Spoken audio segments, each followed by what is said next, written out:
Hello there, and welcome to Muscle for Life. I'm Mike Matthews. Thank you for joining me today. And doubly thank you if you have subscribed to the show. If you have not, please do take a moment to do that in whatever app you are listening to me in so you don't miss any new episodes. And it helps me by boosting the ranking of the show in the various charts. And so what is the order of business for today? Well, it is an interview with Chris Kresser. This is the second interview I've done with Chris Kresser. And this is all about organ meats, eating tip to tail or nose to tail, as it is referred to. And this is something I've been getting asked more and more about these days. One, because primal/ancestral living is becoming more and more of a thing. And two, because there's this guy, Liver King, on social media, who clearly has really high levels of natural trenbolone production going for him, and who is a clever marketer because he's jacked, he's shredded, and he has a contrarian message that perks up a lot of ears. And he does weird stuff. He does capers like eating raw cow testicles. I saw that. And squeezing raw fish eggs out of a dead fish into his mouth. I saw that. And eating dozens and dozens of raw eggs, if I remember correctly. I think he did that and other things like that. So clever marketing, of course, that type of stuff gets shared around a lot, and it has quickly grown him a big following. But many people have reached out to me asking about his message, which revolves around eating organ meats. And so I wanted to get someone on the show who knows more about this stuff than I do, because this isn't an area that I've looked too much into.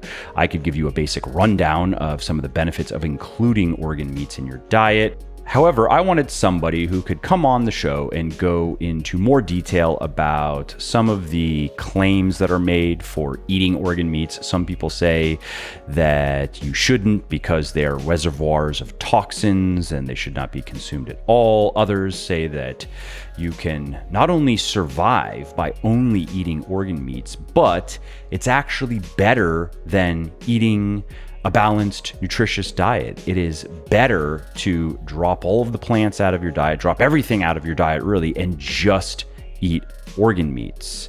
And that is why I invited Chris back onto the show, because not only is primal/ancestral living very much in his wheelhouse, it is something that he has studied and written about and spoken about for quite some time.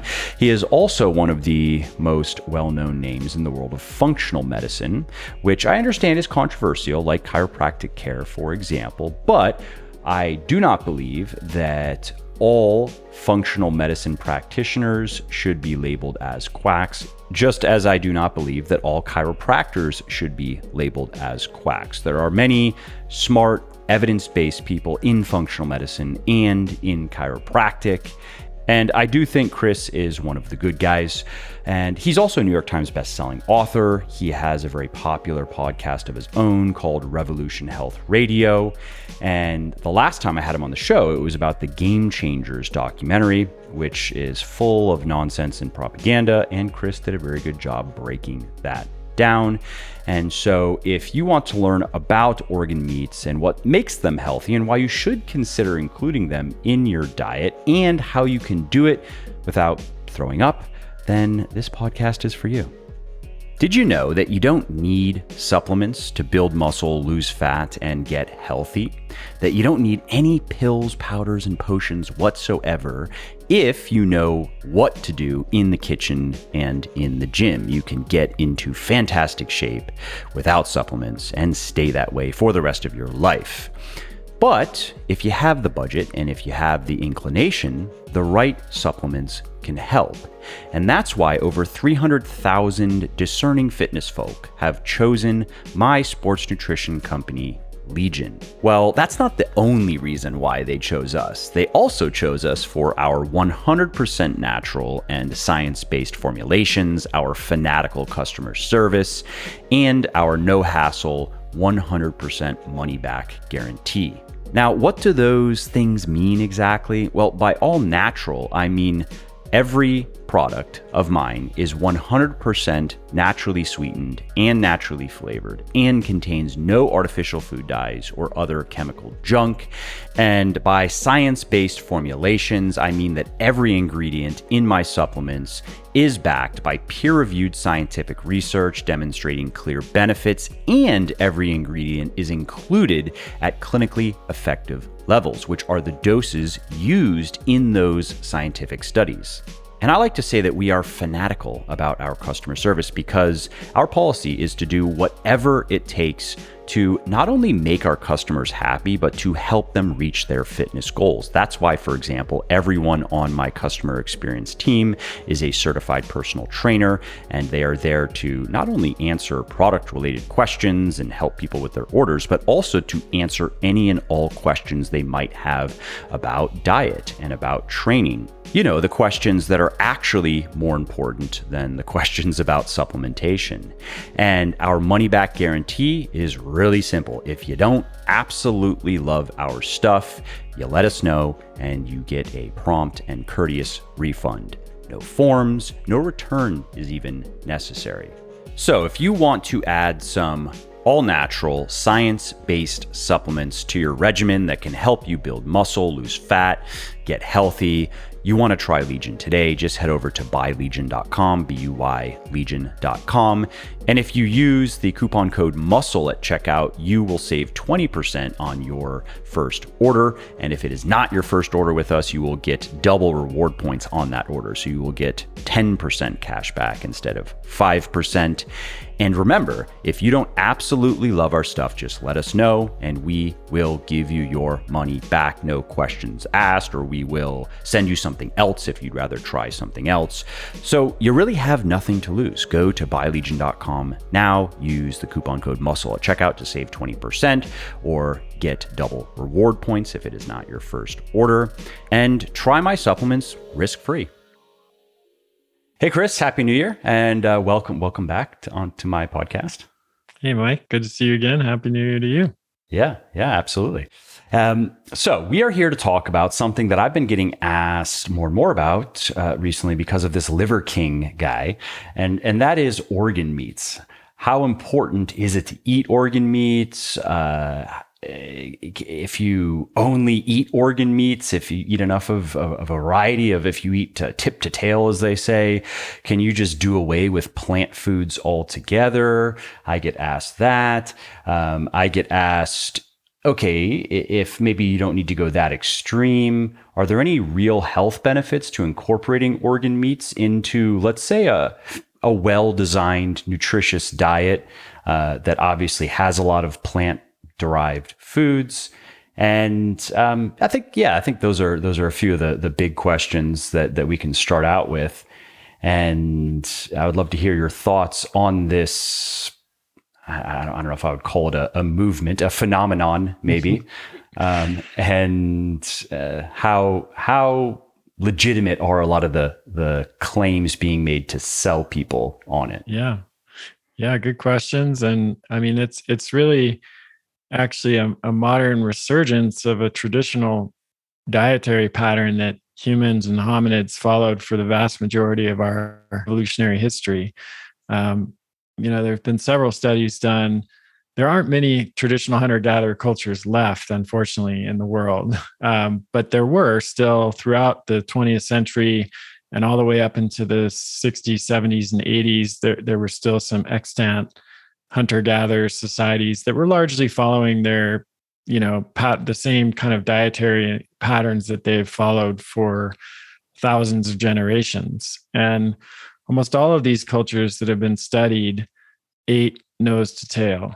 And there are a variety of reasons why they did that. One is just simple economy and efficiency. If they killed an animal, it didn't make sense not to make full use of that kill. To not just eating, but of course using skins for clothing and different parts of the animal for other purposes. But certainly they would want to extract full nutritional value of that animal that they killed. And of course, they didn't have the benefit of modern science like we do to do nutritional analysis, but humans are pretty clever, and especially over a long period of time, they figured out that a lot of the different parts of the animal had different benefits nutritionally.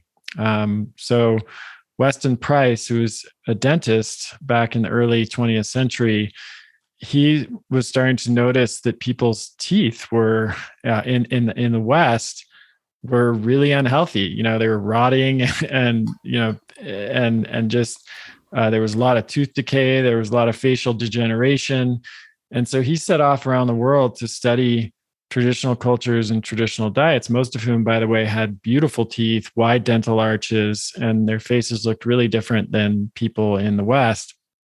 And he tells a story in his book, Nutrition and Physical Degeneration, of a prospector in the 1800s that went blind while crossing a plateau in the Rocky Mountains, who was then discovered by a Native American who fed him the flesh and the head and the tissues of the back of the eyes. This is a quote from the book, including the eyes of a trout.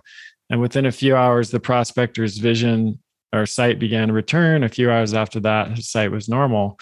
And today, if we know that type of temporary blindness can be caused by vitamin A deficiency or retinol. And we also know that the eyes and heads of fish are among the richest sources of retinol that you can find in the diet. So some Native Americans knew this just through, many, many generations of trial and error and experimentation. And this is one reason that they incorporate a lot of these nose to tail foods in their diet. And now we can look at, use the modern research and scientific tools that we have to analyze all these foods. And we find that liver, for example, is extremely high in vitamin A. It's rich in iron and copper, choline, B6, glycine. Heart is a very rich source of CoQ10. You have kidneys that are rich in different nutrients. So it's like our ancestors figured this out. And even probably our grandparents, many of our grandparents were still eating foods like liver, but it's in the past couple of generations that they've really fallen out of favor and they're no longer part of a typical diet. And how big of a difference do you think it makes to include these types of foods, given that now we know a lot more about basic nutritional requirements? We know a lot more about which nutrients can offer additional benefits if you eat larger amounts of them. In some cases, it's maybe really only practical to do that through supplementation.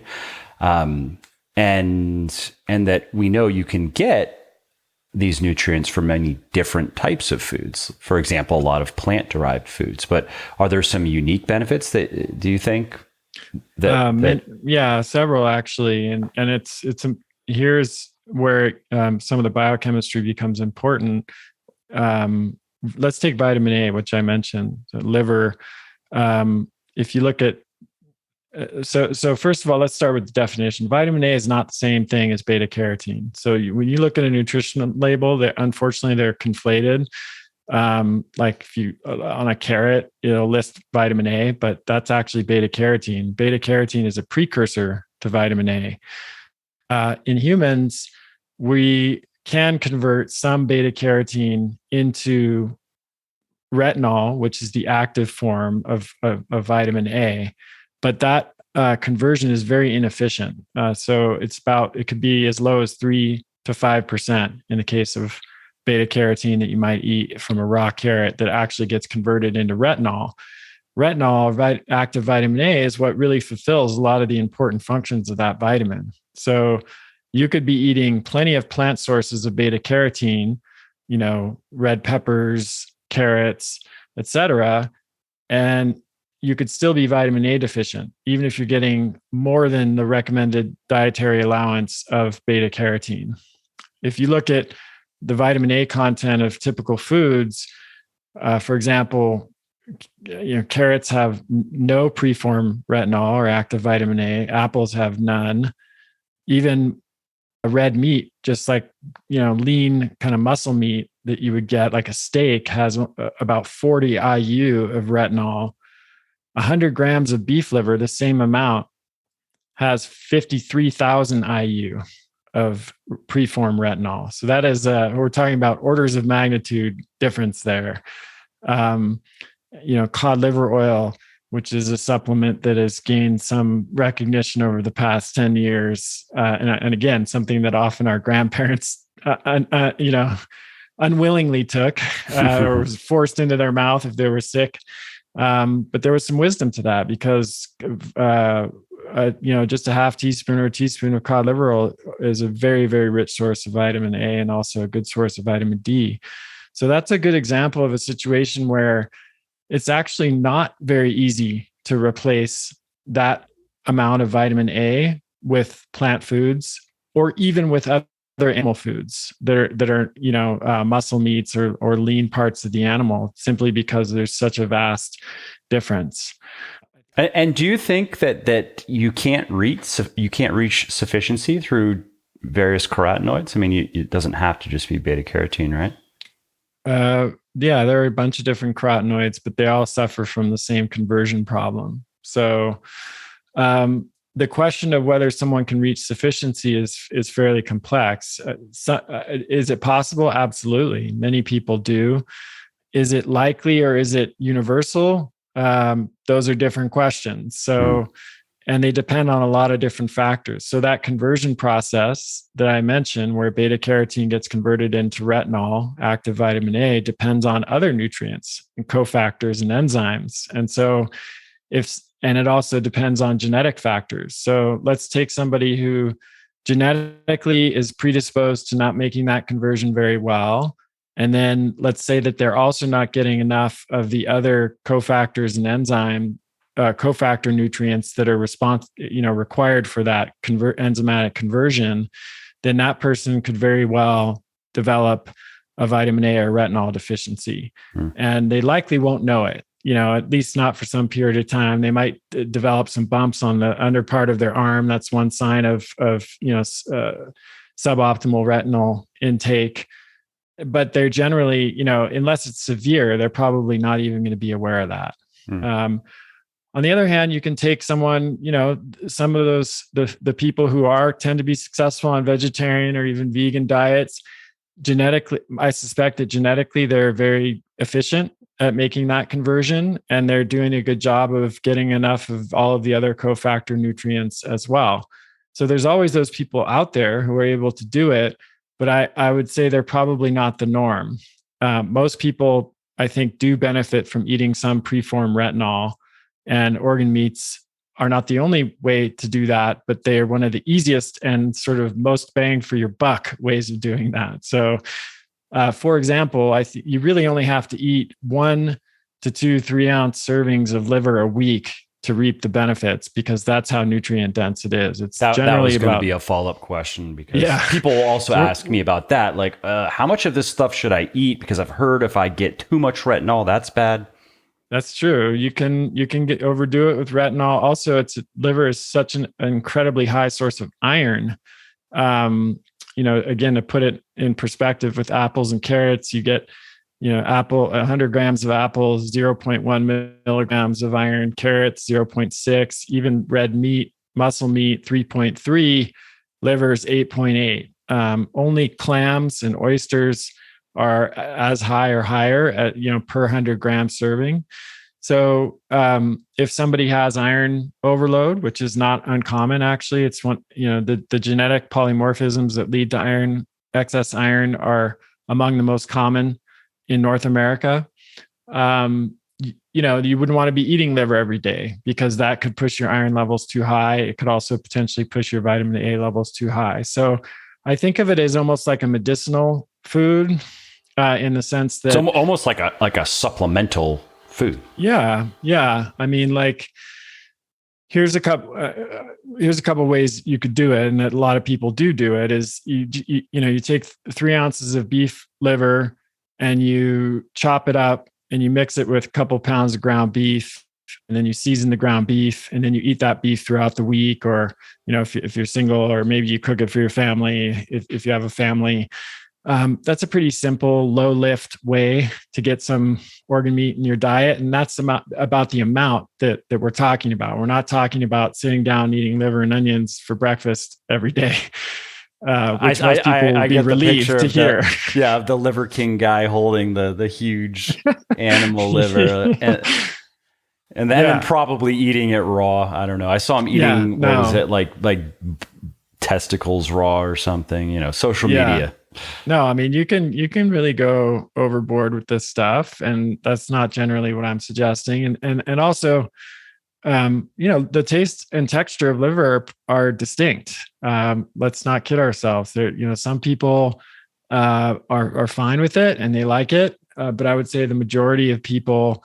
And I've been talking about the benefits of organ meats for 10 years. It was in my first book. I tell my patients about it, and I would say I'm lucky if I can get 20% of my patients and people that I work with to eat liver on a regular basis. I'll share some ideas in addition to what I just shared for making that easier, more palatable. But nowadays, there are also supplements which are almost as good as eating the real thing. They're freeze dried. What they do is they take liver from a pasture raised animal in New Zealand, a cow, usually in New Zealand, which is a pretty good source of beef. No hormones or antibiotics or anything like that.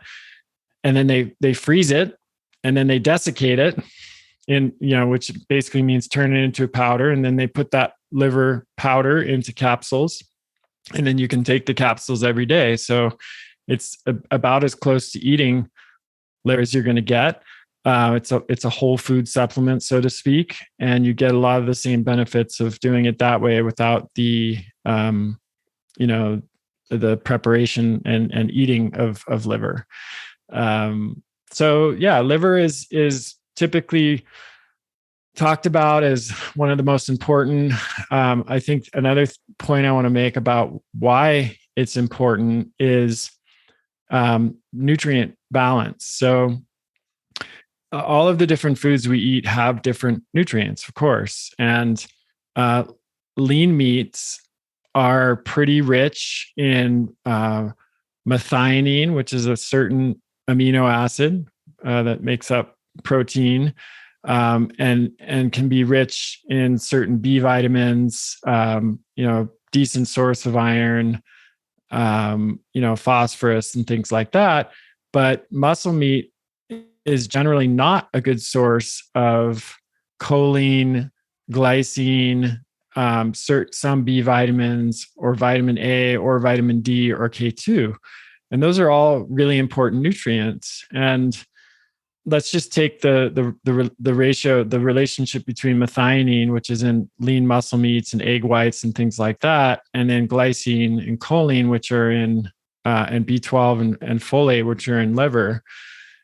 There's some research that suggests that if you get too much methionine over a long period of time without enough glycine and choline, that's that can actually increase the risk of cancer.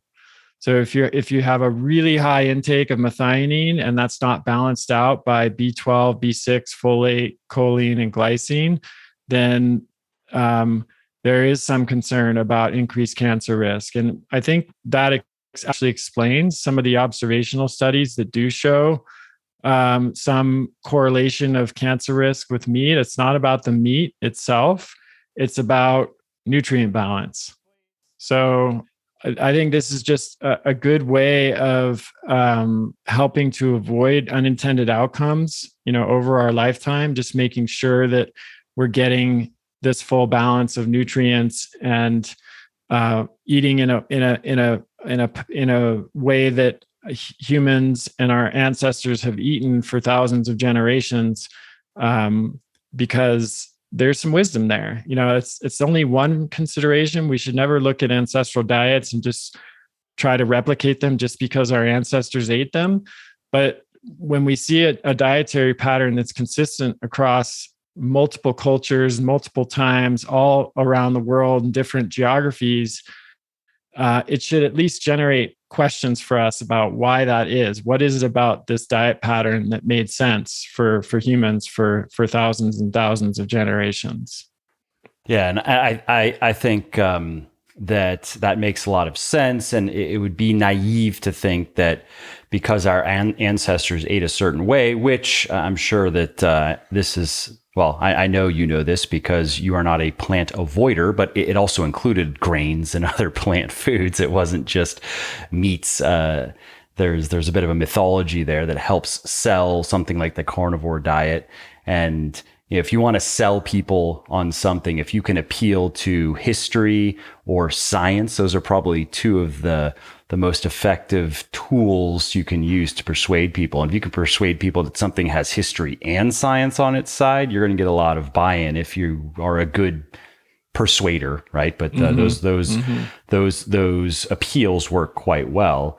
And so what are your thoughts on, well, two questions. First, I just wanted to follow up on what you were talking about regarding some of these other nutrients that are important to get. What are some other, or are there other viable ways to get those nutrients that are also practical, that don't involve eating organ meat? So again, a lot of people listening probably don't eat any organs whatsoever, but they probably do eat fairly well by anybody's standards, meaning they're eating a higher protein diet, and that's probably mostly from different types of animal products, but there's going to be some protein from plant foods as well. But they're probably eating several servings of fruits and vegetables per day, and a variety of things, and colorful things to get pigments. And they're probably getting in some whole grains and maybe some legumes and maybe some seeds and so forth, polyunsaturated fat. And so for those people, should they be thinking about incorporating some, let's call it liver, or you can speak to other organs if you think that they're particularly worth including in the diet, not just for retinol or preformed retinol, but some of these other things as well. Like take vitamin K, for example. I guess seaweed. I don't know. I don't eat much seaweed, so right. or kale, I believe. Right. I don't really like kale, so yeah. So all right. Well, let's go through some of the nutrients. So vitamin A is one of the trickiest ones because, again, like for some people, just eating a lot of, eating the rainbow, so to speak, lots and lots of beta carotene, if they're decent converters of that to retinol, then they might be okay, along with some, smaller amounts of retinol that they're going to get from just eating muscle meats and other sources of protein, animal foods, like pasture-raised dairy products or something like that. But for some, that won't be enough. And either eating some liver, taking liver supplements, or cod liver oil, which is probably one of the most popular liver supplements and easiest to take. And it has added benefit of having vitamin D and also EPA and DHA, which are the long chain omega-3 fats. I don't like to take a lot of supplements myself. I like to get as much nutrient as I can get from food. So if I find a supplement that's whole food based and has multiple benefits, I'll tend to lean on that. And so cod liver oil is one of those because you get all three of those nutrients in a whole food. It's, arguably not even a supplement in a way. It's a food. It's oil pressed from a cod's liver. But it's a supplemental thing. Like most people just don't include cod liver oil in their diet on a regular basis. So I still call it a supplement. Choline. Choline is another interesting one. You can get choline from egg yolks. They're a great source of choline, actually. So if people are eating egg yolks on a regular basis, not the whites, but the yolks. I mean, you can eat the whole egg, but the choline is in the yolk, especially if they're pasture-raised egg yolks. That can be a good source. Folate is found in pretty significant amounts in some dark leafy green vegetables like kale, you mentioned, Mike, that you don't like very much. Good source of folate. Also, Spinach, I do though. I spinach do a you couple like, okay. handfuls every day. Yeah. Yeah. So spinach I has mean, some I folate. would eat kale, but I prefer spinach. Kale is a little bit too bitter for, Got it. it has to be the right recipe that works makes with it the work. bitterness, Yeah. Yeah. It can be really bitter, especially when it's eaten out of season. Legumes like lentils are a pretty decent source of folate as well. I know they don't work for everybody. Some people have kind of a digestive sensitivity, but if you can tolerate lentils, those are good. B12, again, you're going to get some amount of B12. Red meat, 100 grams has 1.4 micrograms of B12, but beef liver has 111 micrograms. So again, we're talking about almost 100-fold difference in the content there. So I think, to answer your question, there is a way to get almost all of these nutrients if you pay very close attention with the foods that you're eating. Micromanaging everything. Yeah. Oh yeah, or just, and also if you're really good at converting, like I said before, with the beta carotenes, vitamin K2 is another example. So it's different than K1. K1's found in plants, leafy greens, stuff like that. Mostly the green stuff. Some people can convert K1 into K2 fairly well, but that, like the beta carotene to retinol conversion, it requires different nutrients and there are genetic factors. So eating some preformed K2 is a good idea. And that's primarily found in fermented foods. So hard cheeses, for example, are good sources of K2. Kefir, sauerkraut, kimchi. Unfortunately, beer does not qualify. Wine does not qualify. And then like fermented soy products, like there's a Japanese food called natto, which is a fermented soy paste, which has really intense taste. And a lot of people like it, including me, but it's off the charts in terms of the K2 content. And K2 is important because it helps regulate calcium metabolism, and it makes sure that calcium gets into the bones and the teeth where it belongs, the hard tissues, and keeps it out of the soft tissues like our arteries and the kidneys. And there have been studies that have shown that cultures like the Netherlands, where they eat a lot of hard cheeses, for example, and they have high K2 intakes, they have a relatively low incidence of heart disease. Japanese have done some really interesting studies on using K2 in high doses to treat osteoporosis. So yeah, I think with a little bit of intention and education and understanding, there are ways to meet these nutrient needs that don't include eating organ meats. Eating organ meats or incorporating them in some way into your diet is I look at it as kind of an insurance policy. It's because they're so off the charts with a lot of these nutrients. If you just eat, a couple times a week, you eat liver, or you take a liver supplement, it's just making it less likely that you're going to run into problems from nutrient deficiency over time. Is it absolutely essential? Of course not. There are lots of people who live a full, healthy life, never having touched liver or gotten anywhere near it. But it just, makes it a little easier to meet your nutrient needs. It's funny because that whole breakdown is very similar to my pitch for a good multivitamin. Is simply that if a multivitamin is formulated well, it's going to have appropriate amounts of each one of these things that you just mentioned, and you could think of it as an insurance policy that can help plug any little holes that might exist that you might not be aware of, like you mentioned, because it's not so bad to really produce noticeable effects, but so my multivitamin has all of those things, for example, and it actually doesn't have choline, but it has the rest and a lot of other stuff in it as well. And something that if anybody goes and looks at the reviews on the website, something that is it's just a theme, is that you have a fair amount of people who are eating well, and then they start taking the multivitamin, and they notice that now they just feel better. They just didn't realize that by increasing their intake of, and it's hard to say what did it, but maybe it was a vitamin A related thing, or a K1, K2 thing, or B12, right? Because that can be an issue for conversion to the bioactive. Yeah. We use the more expensive 5 form 5-MTHF. Yeah, exactly. Thinking of folate, 5-methylfolate. Yeah. Oh, sorry, exactly. Yeah. Yeah. I said B12. Yeah. Yeah. And very so similar. Yes.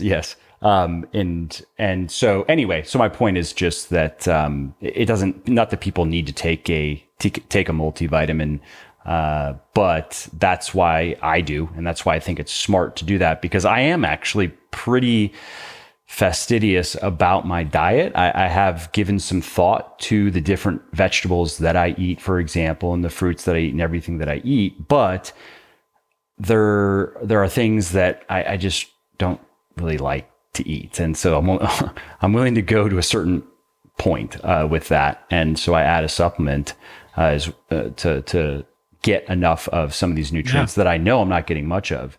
Now, what are your thoughts on that versus, let's say, not supplementing with liver or another organ, but eating it? What do you think about, let's say, taking, it doesn't have to be my multivitamin, obviously, but let's say a multivitamin that is formulated well, that has proper amounts of these key nutrients, versus trying to get them exclusively from food and taking no supplements? Yeah, I think it just depends on the person. Some people just know that they're going to be far more likely to take a multivitamin than to pay the level of attention that we're talking about to, getting enough of each of these different kinds of foods. Like, first of all, just knowing what nutrients are in which foods, and that you need to eat a certain amount of those foods on a regular basis. Some people are really into that. I'm a kind of a food person. I like food. I like preparing food. I think about food. I'm in my profession, of course, I pay a lot of attention to the nutrient contents of foods, but I realize not everybody's like that. In fact, most people, I would say, are probably not like that. And even some people who are like that, just life intervenes. They get busy, kids, family, work, whatever. They're not necessarily able. They know what they should be doing or what they would like to be doing, and they are not able to do that. So, I guess I would say I have a general preference for getting nutrients from food whenever possible, because I think that's just what humans are best adapted for, and it's often the safest way to do it, and the most nutritious way to do it.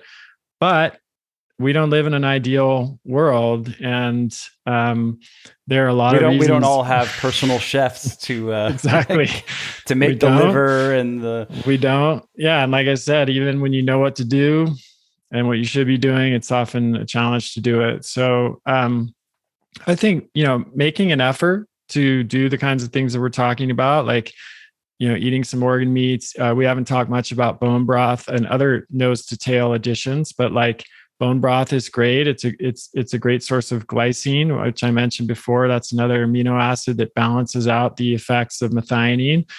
From a strength training perspective, methionine is really what puts on muscle, or one of the proteins that does that. But glycine helps a lot with recovery and repair. So you want to have both, right? You don't want to just have glycine, and then you're not going to build muscle and strength as much. You don't want to just have methionine, because if you get injured, for example, it's going to be harder for you to recover. And this is why, like, the LA Lakers, the basketball team, they're all drinking bone broth now and are finding that it helps with their athletic, recovery. And you could consume some fermented dairy products if you like them and tolerate them, and you get some K2 that way. In addition to calcium, you could take some cod liver oil, which is a pretty low lift thing. You could eat some fattier cuts of meat like brisket or oxtail or shanks or things like that to get some additional glycine. As it's convenient and easy for you to work into your life. Some egg yolks. You could eat some shellfish, which are amazing sources of zinc and copper and iron. And then if you feel great and that's enough for you, then awesome, you stop there. But if you're still then maybe tired or not sleeping well or experiencing some kind of what I call, Mark Hyman, who's a friend and colleague, calls FLC, feel like crap, not a sickness or a disease, you're just not quite where you want to be, then try adding a multivitamin, a well-formulated one that has all the right forms and the nutrients, like you mentioned, Mike. And if you feel better with that, great, then you get that much better of a result. So I'm not super dogmatic about this stuff. I think people need to choose what works for them and what's realistic based on their circumstances. Yeah, that makes sense. If you like what I'm doing here on the podcast and elsewhere, definitely check out my sports nutrition company, Legion, which, thanks to the support of many people like you, is the leading brand of all natural sports supplements in the world.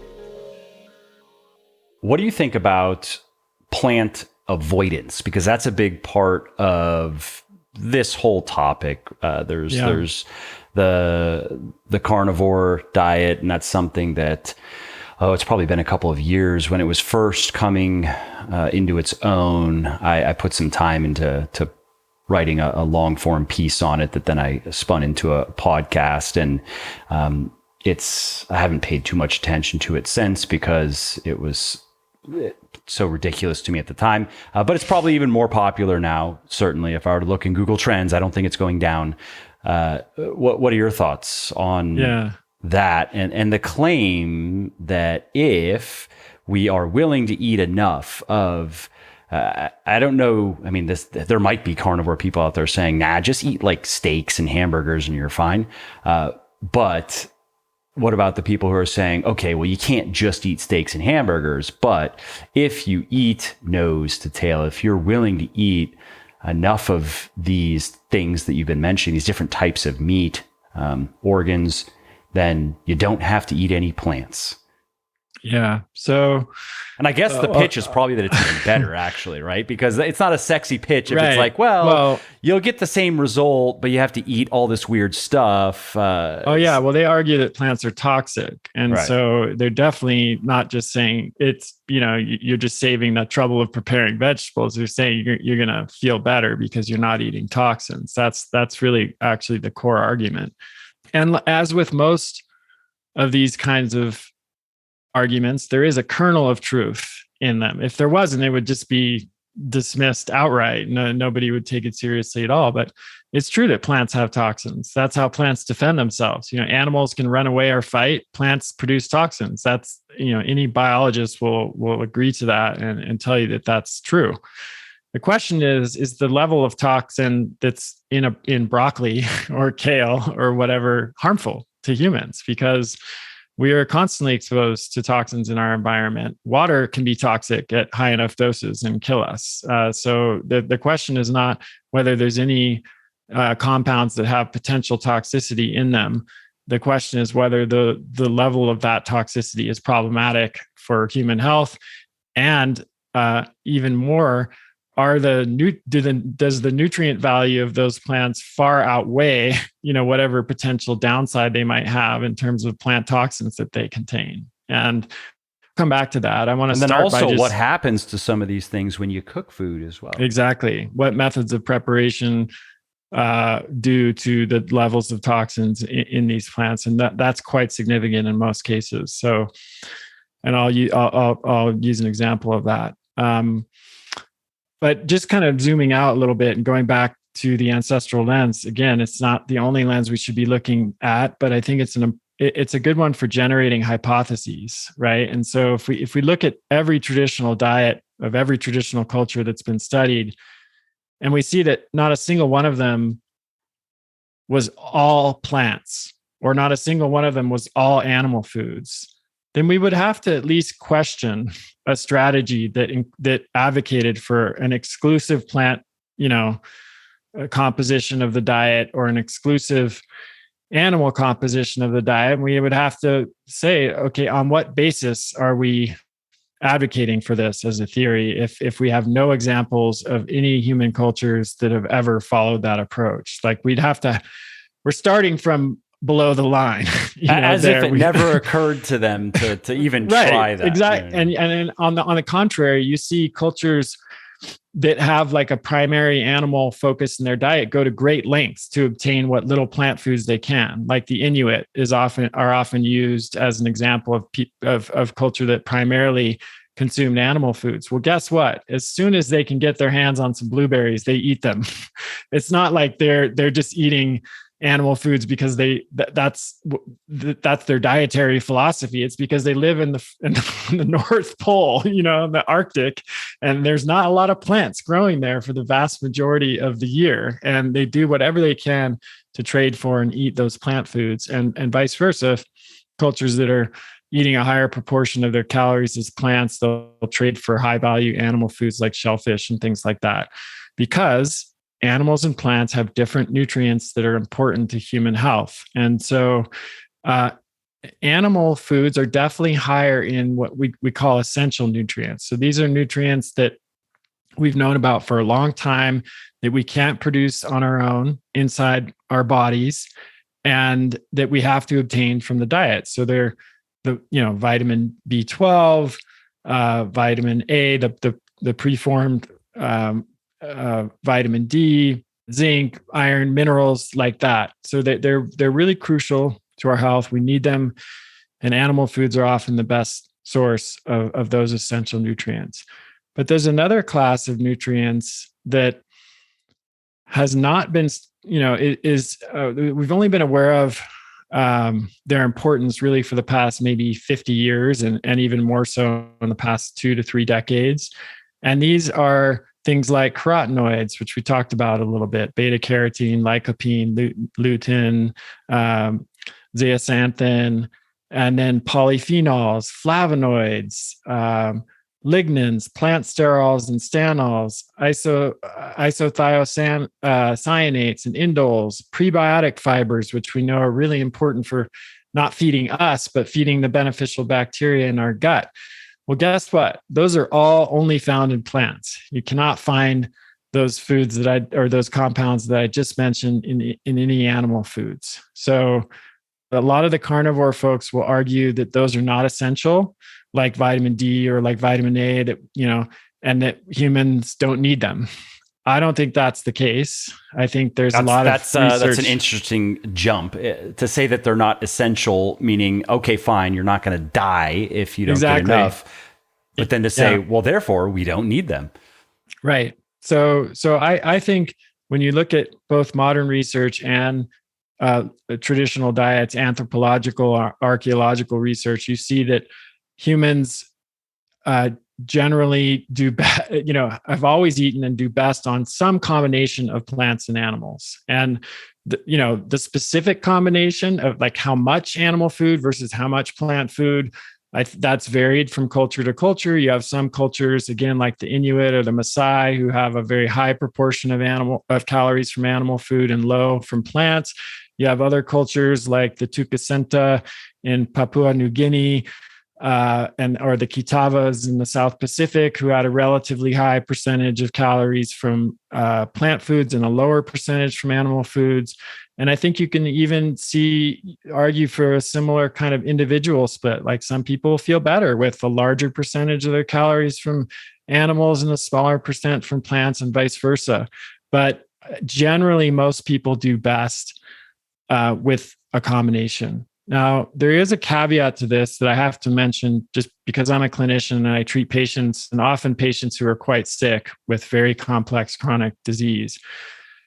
I think the origin of the carnivore diet, where I started seeing it, like long before it became really a mainstream, I mean, it's still not mainstream, but before it became a trend, I was seeing people who are really sick use it. And I was seeing some pretty incredible results, at least in the short term, where you had people with severe autoimmune disease or, other really, Lyme disease or conditions like that, where they completely removed plant foods from their diet, and they had a pretty spectacular response and recovery to that. And I have a theory that might be going on there. I don't know if it's accurate.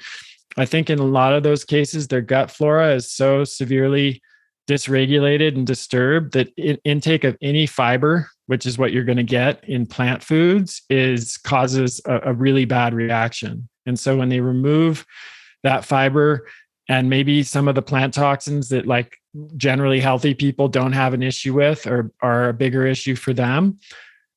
But that doesn't mean it's a healthy diet for everybody to follow. It doesn't even mean that it's healthy for them to follow for the long term. You're talking about an elimination diet, essentially, and really starting with something that is well tolerated by most people, which would be meat, right? If you had to get rid of everything but it's one digested food. very high up in the small intestine. It doesn't have any residue that gets down into the gut, and the problem with it is I would often start to see other issues develop if they stayed on it for a while. Mm-hmm. And then when they started to add plants back in, it wasn't better. So it was hard to tell people not to do it because it was so incredible for them. Like their symptoms would, be 80 or 90% better. And these are people who are really, really suffering. So, who am I to say, don't do that.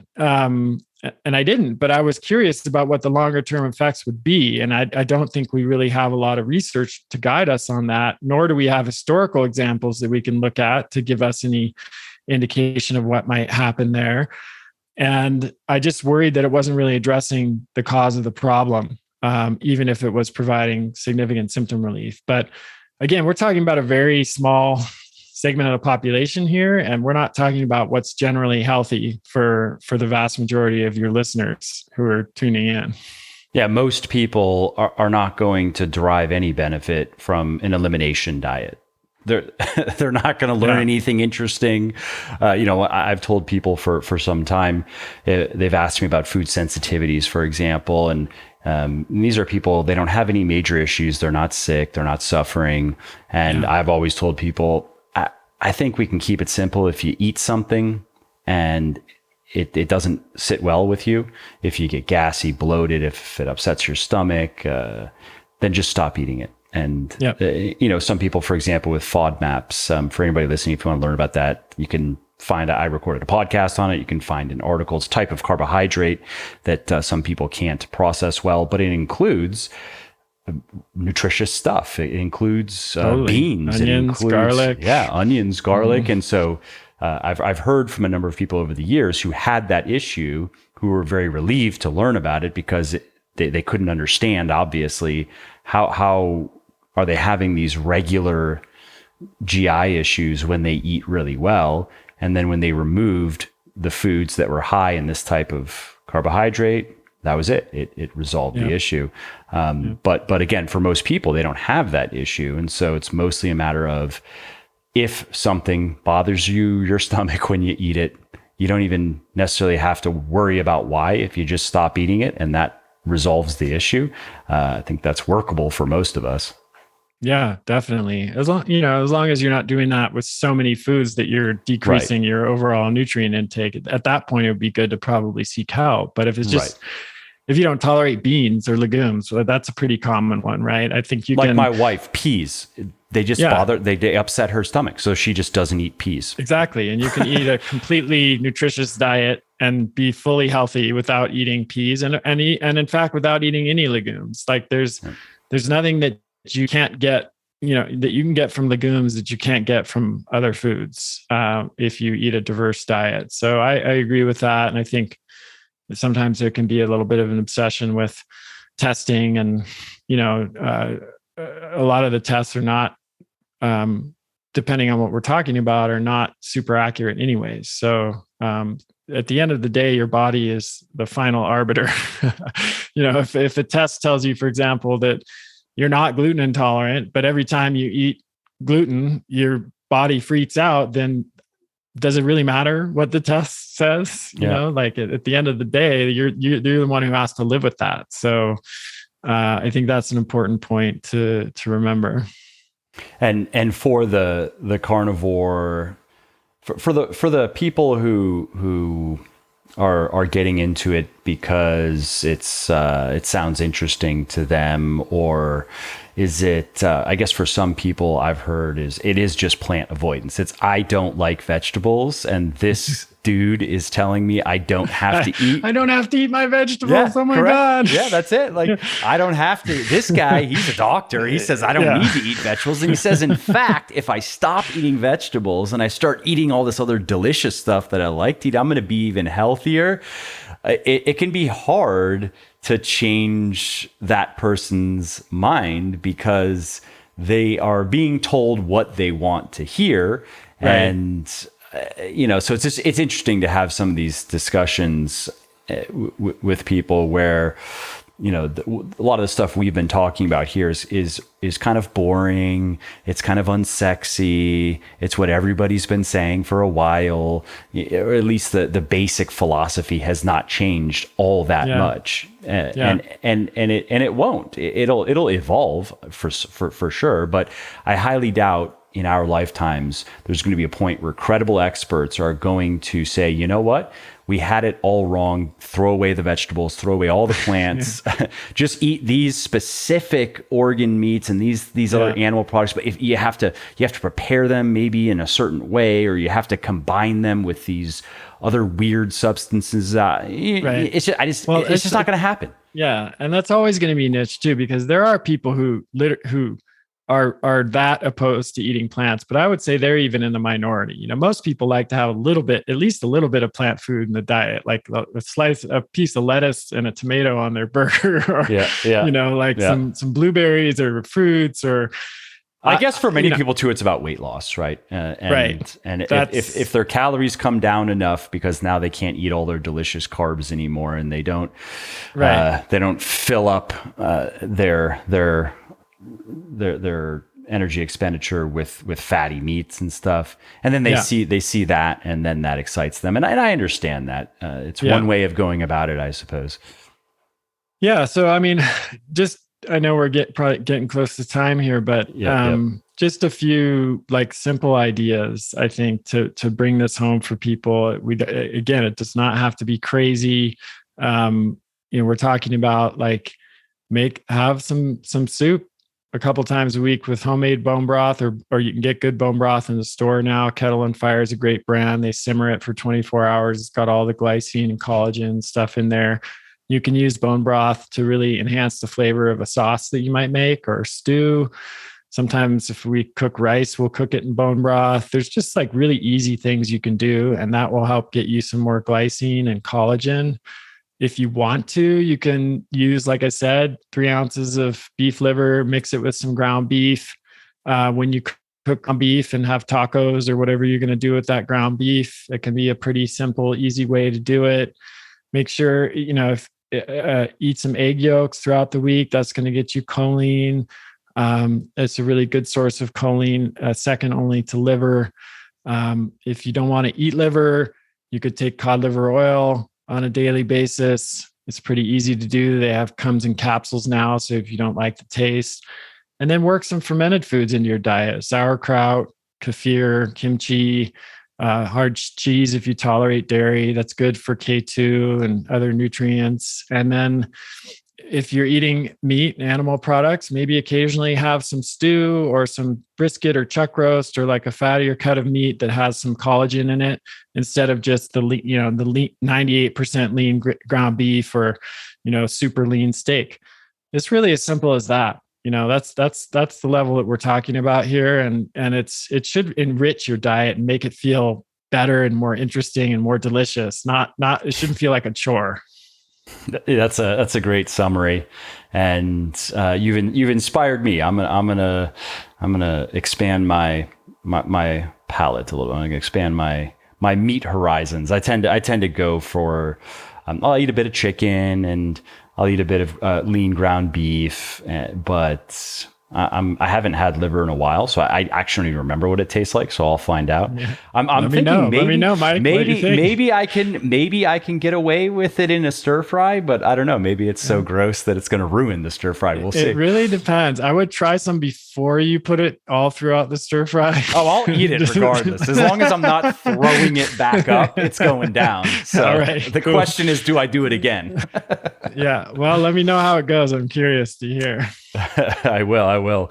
Well, hey, thanks for doing this. This was very informative. Always great talking with you. And let's wrap up with where people can find you and your work. And if there's anything in particular that you want them to know about, any particular product or service, maybe that's new or exciting. Yeah, thanks, Mike. Most of my work can be found at my website, kresser.com. And I'm also on social, Facebook and Instagram. Under Chris Kresser, if you search me, you'll find me. And nothing particularly new right now. We're doing some workshops this year. We're doing one on how to boost your immunity naturally, which I think is a really important topic given the day and age that we're living in, because we actually do have an immune system that functions really well when you give it the right inputs, which you would almost not know if you were just following the mainstream media coverage right now. I don't know when this is coming out, Mike, but that's going to be at the end of January. And I'm excited to get that out there because I just think it's so important for us to just stay healthy and and boost our immune system as much as we can at this point. Yeah, it's really amazing that the media isn't constantly talking also about the importance, especially now with research coming out, for example, how body composition, particularly body fatness, affects your risk of having real problems with COVID, how sedentary living also directly relates to your ability to fight off this virus and fight off the disease, particularly your cardiovascular levels. Yeah. You'll appreciate this, Mike. There's a study to show that people who are completely sedentary are 2.5-fold more likely to die from COVID than people who are in the most active group. Why is that not being, broadcast and shouted from every corner?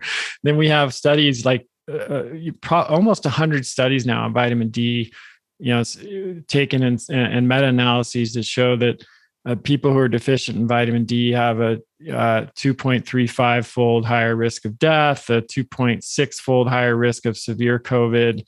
These are really, really simple things that people can do to reduce their risk of a bad outcome from COVID. And unfortunately, this information is just not getting out there. So that's why I did this workshop. I'm just keen to get it out to as many people as possible because we have to do something about this.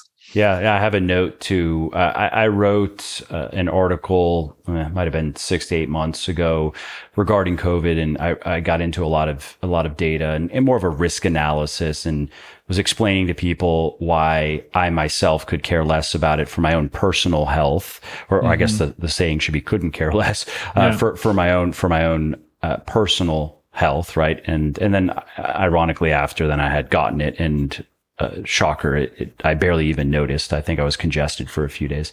But I have a note that it might be worth writing another piece on it, particularly about this angle and how fitness and body composition, how big of an effect it can have. And it gives somebody something that they can do so they can worry less, and just telling people to worry less, it doesn't work. And even if you show them the data, if you show them, hey, let's look at your age, let's look at your health status. Do you have comorbidities? Let's break all this down. Well, here, look, the data, it clearly shows that you really don't have much to be worried about. Even that it's not very persuasive. Many people, they're still worried. And so getting in better shape is something that they can do. Yeah, that actively, dramatically reduces their risk. And we have to accept at this point, I think, that the virus is never going away. At least that's the consensus of like every epidemiologist. 100%. is that it's here. It's going to here be to stay. a seasonal event. Yep. And the Alma cold variant it's nice to see that it's getting less virulent, but it probably will always be unique and present unique risks to certain people. And so if somebody hasn't gotten it yet, unfortunately, if you're one of those people listening, if you know you haven't gotten it, which is actually hard to know, right? Because maybe you did and you were just asymptomatic. The testing is particularly inaccurate now. Yeah, unless you're going to get a T cell test or something. But let's say you don't think that you've gotten it. Well, you will be exposed to this virus eventually. It's inevitable, and you can if you listen to the TV. It's that you should just get a new shot I think I saw a headline now, Pfizer saying every 5 months. In Germany, I saw a headline. It was one of their somebody in their government said, hey, actually, you can just get a new shot 1 month after you've gotten your initial round, right? Mm-hmm. So if we're just going to be generous and say, look, there's a lot of money involved here, right? There's literally tens of billions of dollars. Pfizer alone is on track to do what I saw a Forbes article a couple of months ago. Last year, they were on track to do about 35 billion from vaccine revenue, or revenue from vaccines, up from 9 billion the year before. So there's a lot of money here. And if you listen to the TV, it's, well, just get shots forever. Like that's it. That's how you are going to sleep at night, and not be afraid of dying from COVID. And if people want to do that, they can do that. But I do think that it's worth talking about other options. And that doesn't necessarily mean don't get vaccinated ever under any circumstances. But again, for the people who are not excited about getting booster shots forever, then maybe there are some other things we can do to strengthen our immune system so we can live our lives without this shadow kind of looming, you know? Yeah, we need a more nuanced discussion about it. Like and it's not, I don't think it's going to happen. I don't think it's going to come from the TV. No, it's not going to come from the TV. That ship has sailed. And for various reasons we don't need to get into here, the public health, I think it's pretty clear that the public health infrastructure has failed us miserably during this pandemic. So yeah, the good news is we can take matters into our own hands, and there's a lot we can do. And like you said, I think vaccination may very well make sense for some risk profiles and demographics, but it might not. Boosters, for example, have not been well studied, particularly in kids. And the kids are at such low risk for hospitalization and death from COVID, like 10,000-fold lower risk by some accounts than like a 75 or 85-year-old with comorbidities. And there was actually a study out of Germany that I covered in an email recently, where they had 400,000 5 to 11-year-olds, and there wasn't a single death. Yeah, I saw that study. Yep. It was healthy 5 to 11-year-olds. So any of the bad outcomes that are occurring in young kids are almost always kids with serious comorbidity. I'm not talking about overweight, or asthma. I'm talking about kids with like leukemia or, very, very severe conditions that were hospitalized. And even in those cases, it's not always clear that COVID was the cause of death. It was, they tested positive for COVID when they went into the hospital. So in those cases, and in case of young, relatively lean, healthy people, the risk benefit analysis is very different than it is for someone who's 85 and has diabetes and is obese and has, stage 2 chronic kidney disease and, a lung problem like that. We should be having the conversation of how the approach. And then what about natural immunity? What about, okay, let's take a 20-year-old kid. He's an athlete, right? Super healthy. And he just got COVID, and it was like me. He was congested for a couple of days, and he did his little quarantine, and now he's fine. No lingering symptoms whatsoever. And I've seen scores of papers now on natural immunity, robust, durable, cross species, et cetera, et cetera. There was a paper in Nature that showed changes at the level of bone marrow that looked to be permanent, positive changes that indicate that for people who have had it, their bodies will be able to fight it off more effectively permanently, is how it appears, right? And so you take this kid, he's 20. He just had it and he's fine. Should he go get vaccinated right now? What's in it for him? I mean, even if there were no risk of side effects whatsoever, why would he even bother taking the 30 minutes to go do it? Why? Well, on top of that, some of the Nature Medicine paper, a recent one, showed that the immunity from infection is likely to be more effective against few different variants as well. I didn't see that. Whereas the vaccines were pretty much all designed for the earlier variants, and there are some new data suggesting that they're less effective for preventing Omicron infections and probably also even from preventing severe disease with Omicron. And it makes sense because this is a different variant than when the vaccines were originally designed. But these studies are showing that immunity that comes from infection is broader in nature and maybe more likely to cross react with other variants that exist now and future variants. So there's a lot more to this. And what's ironic is that's actually not a controversial statement before COVID. I privately have spoken with a number of epidemiologists and virologists, people who know what they're talking about, know a lot more about this stuff than I do. And it's just been interesting that they won't say some of these things to their work colleagues, or in some cases they have more public platforms. But take what you just said, that would have been you can't really say that. That would have been immunology 101 before COVID. Definitely. Because okay, you have this vaccine that specifically is targeting the spike protein, but if your body has actually seen the virus, there's a lot more going on than just the spike protein. So and that's I know we got to get off here, but that is the saddest thing about this for me is just the polarization and tribalism that's happened, and the lack of open discourse and consideration of a broad range of opinions from qualified people, people who are legitimately qualified and have all of the same bona fide credentials as people who are on the sort of mainstream side are being shut out of the conversation and debate. And I think that's anti-science, it's anti-progress, and it's anti-democracy. You can't run a functional democracy when you don't have that. And that's my biggest concern about all of this and where we're at with it. And you're not supposed to ask certain questions. I mean, come on. Yeah. That's a dangerous place to live, actually. So my wish is that, I do see some positive changes here, and I also see some stuff that's going on that still shouldn't be going on. So I'm crossing my fingers and hoping that we regain our collective sanity and can find a way through this. I hear you, man. From your lips to God's ears, right? But anyway, KresserDot.com. And thanks again. I look forward to the next chat. Likewise, Mike. Thank you. Well, I hope you liked this episode. I hope you found it helpful. And if you did, subscribe to the show because it makes sure that you don't miss new episodes. And it also helps me because it increases the rankings of the show a little bit, which of course then makes it a little bit more easily found by other people who may like it just as much as you.